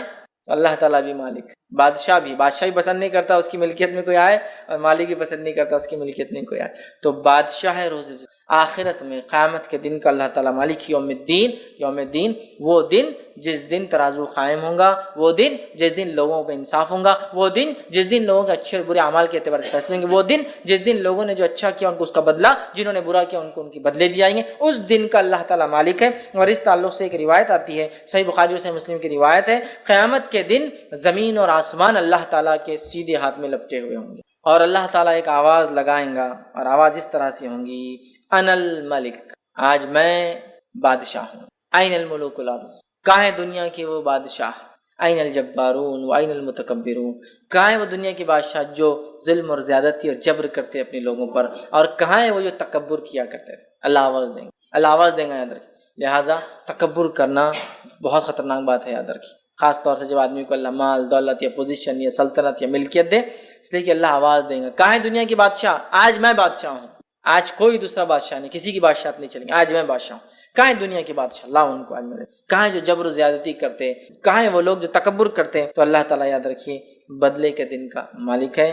اور اللہ رب العزت نے سورہ غافر سورہ نمبر 40 آیت نمبر 16 میں فرمایا کہ لمن الملک اليوم للہ الواحد القہار, آج کس کے لیے ملکیت ہے, صرف اس ایک اللہ کے لیے جو واحد ہے اور قہار ہے. سمجھ رہے ہیں؟ تو آج قیامت کے روز کسی کی ملکیت نہیں ہوں گی, یاد رکھیں, اور زمین و آسمان اللہ کے سیدھے ہاتھ میں ہوں گے, یاد رکھیں. اور اللہ تعالیٰ کہیں گا کہاں ہے دنیا کی بادشاہ, آج میں بادشاہ ہوں. سمجھ رہے ہیں بات کو؟ تو لہٰذا اللہ بادشاہ ہے روز جزا کا, بدلے کے دن کا. جس دن جس نے جو دنیا میں کیا تھا اس کو اس کے بدلے چکائے جائیں گے, حساب اور کتاب ہوں گا اس ڈگری اور اس لیول تک کہ ایک بکری جس کو سینگ نہیں ہوں گے, اس کو کسی سینگ والی بکری نے مارا ہوگا تو بغیر سینگ والی کو سینگ دیا جائے گا, وہ اس بکری کو ماریں گے جس نے دنیا میں مارا تھا, اور ان کا معاملہ ختم کر دیا جائے گا. صحیح مسلم کی روایت. اس دن کا اللہ تعالیٰ جو ہے مالک ہے, مالک یوم الدین. پھر اللہ نے فرمایا ایاک نعبد و ایاک نستعین, اے اللہ ہم تیری ہی عبادت کرتے ہیں اور تجھی سے ہی مدد طلب کرتے ہیں. اے اللہ ہم تیری بھی عبادت کرتے ہیں اور تجھ سے بھی مدد طلب کرتے نہیں ہیں. اس کا مطلب تیری ہی, صرف اور صرف اے اللہ تیری عبادت اور تجھی سے مدد طلب کرتے ہیں. اگر اتنی بات بھی ایک بندہ سمجھ جائے نا, ایک مومن بندہ, تو انشاءاللہ کم از کم مسلمان شرک نہیں کریں گے. حالت یہ ہے کہ ہم اس صورت کو پڑھتے ہیں, کتنی بار پڑھتے ہیں, خالی فرض نمازیں جو لوگ پڑھتے ہیں, خالی فرض تو 17 بار ہو جاتی ہے. فجر کی 2 رکعت, ظہر کی 4 رکعت, عصر کی 4 رکعت, مغرب کی 3 رکعت, عشاء کی 4 رکعت, 17 دفعے پڑھ رہا ہے اس کو. ایاک نعبد و ایاک نستعین, اے اللہ ہم تیری ہی عبادت کر اور تجھی سے ہی مدد طلب کر. تیری بھی نہیں, تیری ہی, ہے نا, سمجھ رہا ہوں. جیسا کہ مثال کے لیے اگر میں کسی سے کہوں, میں اپنے بھائی سے کہہ رہا ہوں, میں اپنی والدہ سے کہہ رہا ہوں, ٹھیک, کہ میں آپ سے بھی محبت کرتا ہوں, اور ایک ہے میں آپ سے ہی محبت کرتا ہوں. جب آپ سے ہی کہہ رہا ہوں تو اس کا مطلب کوئی اور شریک نہیں اس محبت, اور آپ سے بھی کہہ رہا ہوں تو مطلب بہت لوگ شریک. تو یہاں جو صیغہ ہے تیری ہی عبادت کرتے, تجھی سے ہی مدد طلب کرتے ہیں, تیرے علاوہ کسی کی عبادت نہیں کرتے, اور تیرے علاوہ کسی سے مدد طلب نہیں کرتے کسی بھی قسم. یہ معنی ہے, یاد رکھیں. اور اس آیت کو ہم دیکھیں تو پہلی 4 آیتیں اللہ کی تعریف حمد و ثنا تھی. یہ آیت 2 حصوں میں تقسیم ہو رہی ہے. یہ آیت 2 حصوں میں تقسیم ہو رہی ہے, آدھی بندے اللہ کے لیے, آدھی بندے کے لیے. اور بندہ اس کے بعد اپنی باتیں رکھ رہا ہے, تجھی سے مدد طلب کرتے. کیا طلب کرتے, آگے دعا بھی اللہ ہی سکھا رہا ہے. سبحان اللہ. سورۃ الفاتحہ ایک خوبصورت صرف اللہ کی حمد و ثنا اور دعا نہیں ہے, بلکہ یہ بہترین اپنے آپ میں ایک مکمل دعا ایک بندے کے لیے جو اس کو زندگی جینے کے لیے چاہیے. اور جو دعا اللہ نے اس میں سکھا, اگر اس دعا پہ ہم مکمل کھڑے اتر گئے تو دنیا کی اور آخرت کی کامیابی ہمارے لیے, یاد رکھیں انشاءاللہ. تیری ہی عبادت کرتے ہیں, تیرے ساتھ کسی کو ذرہ برابر بھی ہم شریک نہیں کرتے ہیں کسی بھی چیز میں, نہ تیری عبادت میں, نہ تیرے اسماء و صفات میں, اور نہ ہی تیری مطلب جس کو کہیں گے رب ہونے کے اندر, نہ تیرے نام اور جو ہے صفات کے اندر, اور نہ ہی تیری عبادت کے اندر, کسی بھی اس میں ذرہ برابر بھی کسی کو شریک نہیں, کیونکہ اللہ اس کو پسند نہیں کرتا ہے. یاد رکھیں, سمجھ رہے بات. تو اللہ تیری ہی عبادت کرتے ہیں، تجھے سے ہی مدد طلب کرتے ہیں، اور کیا اس کے بعد مدد طلب کر رہے ہیں، کیا دعا ہم اللہ سے کر رہے ہیں، اللہ تعالیٰ نے خود وہ دعا بھی سکھا دی۔ تو ایاک نعبد و ایاک نستعین اہدنا الصراط المستقیم، اے اللہ ہمیں سیدھے راستے پر چلا، اے اللہ ہمیں سیدھے راستے پہ چلا۔ صراط کہتے ہیں راستہ، مستقیم سیدھا راستہ، اے اللہ ہمیں سیدھے راستے پہ چلا۔ اب سیدھے راستے کی ہم دعا کرتے ہیں اہدنا الصراط المستقیم، اب یہ سیدھے راستے میں ہم کیسے چل پائیں گے بتائیے مجھے؟ اہدنا الصراط المستقیم، سیدھا راستہ دکھا۔ یہ سیدھا راستہ کیا ہے؟ میں جو راستے مجھے وہی سیدھا لگ رہا، آپ جو راستے آپ کو وہ سیدھا لگ رہا، دنیا کا ہر انسان جس راستے اس کو لگا وہی طریقہ وہی سیدھا راستہ ہے۔ کون بتائیں گا سیدھا راستہ کیا ہے؟ میں شرک بدعت کر رہا ہوں مسلمان کہہ کے اپنے آپ کو صراط مستقیم پہ ہوں، سب کو باقی گمراہ سمجھ رہا ہوں، ہے نا؟ میرا حال یہ ہے کہ میں شرک کر رہا ہوں اور صراط مستقیم پہ سمجھ رہا ہوں، آپ سب کو گمراہ کہہ رہا ہوں۔ آپ کا حال یہ، آپ بھی کچھ تو بھی نیا کر رہے ہیں، اپنے آپ کو صراط مستقیم۔ منافق کا حال یہ کہ منافق بھی دل میں کفر رکھ رہے، ظاہر ایمان کا بتا رہے، اور وہ بھی سمجھ رہے سیدھے راستے پر۔ تو ہمیں سیدھا راستہ دکھا، اسٹریٹ پاتھ، سیدھا راستہ، صراط مستقیم۔ صراط مستقیم پہ ہم کیسے قائم رہیں گے؟ اس تعلق سے ایک جامع ترمذی کی بڑی بہترین جو ہے روایت ہے وہ میں آپ کے سامنے رکھتا ہوں کہ صراط مستقیم کیا ہے۔ جامع ترمذی کی روایت ہے، نبی اکرم صلی اللہ علیہ وسلم فرماتے ہیں اللہ تعالیٰ تمہارے لیے ایک مثال دیتا ہے، مطلب حدیث قدسی یہ بھی۔ پھر آپ نے فرمایا مثال ایک سیدھے راستے کی، صراط مستقیم کی مثال ایک سیدھے راستے کی ہے، سیدھا راستہ ہے، اور اس راستے کے دونوں جانب دیواریں کھڑی ہوئی، کیا ہے؟ والس، دیواریں۔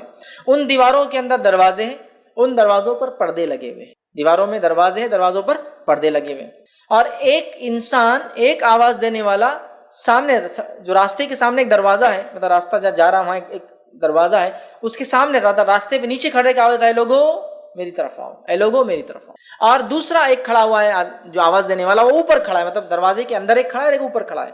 جب کوئی انسان اس سیدھے راستے پہ چلتے چلتے وہ پردہ ہٹانے کی کوشش کرتا ہے، وہ جو دروازوں پہ پردے ہیں نا ہٹانے کی کوشش کرتا تھا، اوپر والا آواز دیتا ہے اے بندے اس طرف مت جانا ورنہ تو اس سے گزر جائیں گا، اے شخص تجھ پہ ہلاکت ہو، اس پردے کو مت ہٹانا ورنہ تو اس سے گزر جائیں گا۔ پھر آپ نے فرمایا یہ سیدھا راستہ صراط مستقیم ہے، یہ اسٹریٹ جو راستے کی بات صراط مستقیم ہے، اس کے دونوں جانب جو دو دیواریں اللہ کی حدود ہے، لمیٹیشنز ہے، اس کے باہر بھی نہیں، اس کے باہر بھی نہیں، اس کے بیچ میں چلنا ہے، ود ان دس باؤنڈریز، یہ لمیٹیشنز ہے۔ اس میں جو دروازے بنے ہوئے تھے یہ اللہ کی حرام کردہ چیزیں ہے، اس پہ جو پردے لگے تھے تم کو بتا دیا گیا کہ یہ حرام ہے، بتا دیا گیا حرام ہے، جانا نہیں ہے۔ بیچ میں جو آواز دینے والا کہتا ہے لوگو میری طرف آؤ، میری طرف آؤ، تم صراط مستقیم پہ رہو گے، وہ قرآن ہے۔ کہتا ہے لوگو میری طرف آؤ، تم صراط مستقیم پہ، وہ قرآن ہے۔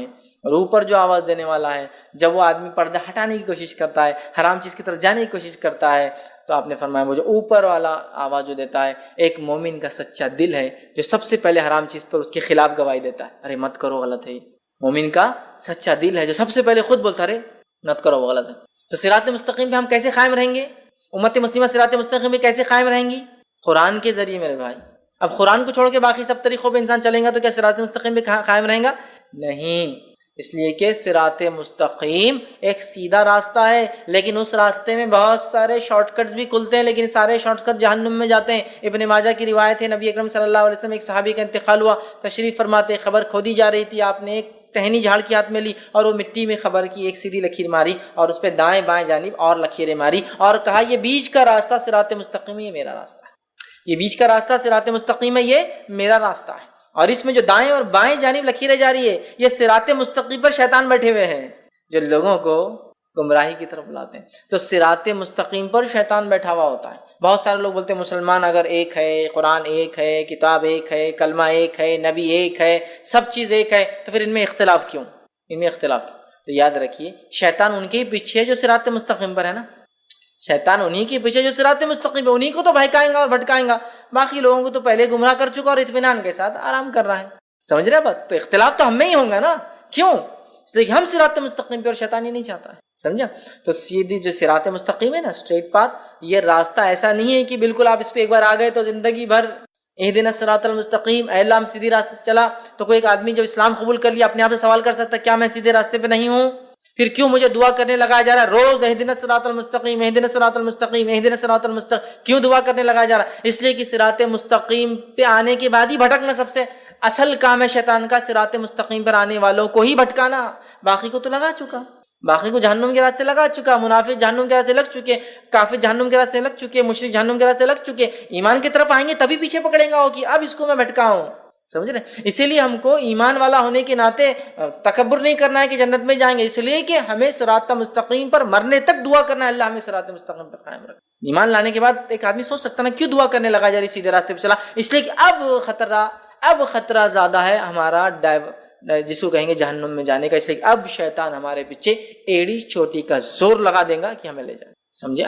اور جہاں وہ شرک نہیں کرا سکیں گے تو چھوٹے چھوٹے گناہ کرا کے خوش رہیں گا۔ نبی اکرم صلی اللہ علیہ وسلم فرمایا کہ اب اس علاقے میں، عرب کے علاقے میں شیطان مایوس ہو چکا ہے کہ اس کی کبھی عبادت ہوں گی، اب مایوس ہو گیا، اب نہیں ہوتی، لیکن وہ تم سے چھوٹے چھوٹے گناہ کروائیں گا جن کو تم معمولی سمجھ کے کرو گے، اور وہ اس میں خوش ہو جائیں گے، سیٹسفائیڈ ہو جائیں گے۔ تو جہاں اب شرک نہیں ہو سکتا وہاں صغائر کر کے سیٹسفائیڈ ہے وہ، جہاں وہ شرک کروا سکتا تو پہلے ہی اٹیک کرتا ہے۔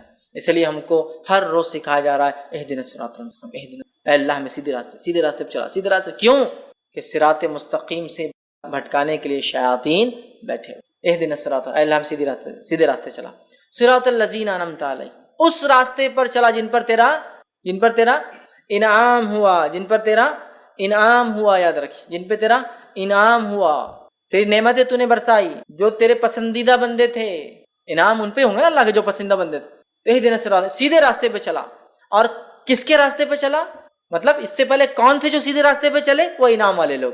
اہدنا الصراط المستقیم، سیدھے راستے پہ چلا، ان کے راستے پہ چلا جن پہ تیرا انعام ہوا۔ انعام ان پہ ہوا جو سیدھے راستے پہ چلے تھے۔ وہ کون تھے؟ من النبیین، وہ انبیاء تھے، والصدیقین، اور سچے لوگ تھے، والشہداء، اور شہید تھے، والصالحین، اور نیکوکار تھے، وحسن اولئک رفیقا، جو قرآن کی ایک آیت کا ہی حصہ یاد رکھیں، ہے نا، ایک لمبا واقعہ ہے اس کے پیچھے بہرحال۔ لیکن انعام والے لوگ کون ہیں یہ آیت کے اندر بتا دیا گیا، وَمَن يُطِعِ اللَّهَ وَرَسُولَهُ فَأُولَٰئِكَ مَعَ الَّذِينَ أَنْعَمَ اللَّهُ مِنَ النَّبِيِّينَ وَالصِّدِّيقِينَ وَالشُّهَدَاءِ وَالصَّالِحِينَ وَحَسُنَ أُولَٰئِكَ رَفِيقًا، کہ جو اللہ اس کے رسول کی اطاعت کریں گا تو وہ ہوں گا روز قیامت ان کے ساتھ، من النبیین، انبیاءوں کے ساتھ، والصدیقین، سچوں کے ساتھ، والشہداء، شہیدوں کے ساتھ، والصالحین، اور نیکوکاروں کے ساتھ، وحسن اولئک رفیقا، اور کیا ہی بہترین ساتھی۔ سمجھے آپ؟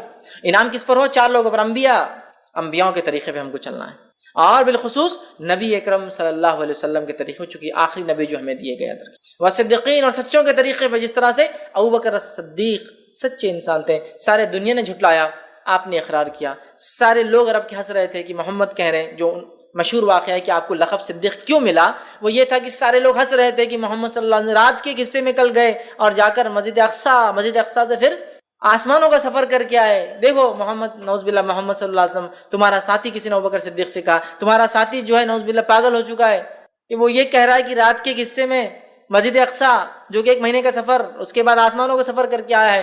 ابوبکر صدیق رضی اللہ عنہ نے کہا کیا محمد صلی اللہ علیہ وسلم یہ بات کہہ رہے؟ تو کہا پھر میں اس کو مانتا ہوں، وہ جا کر آئے۔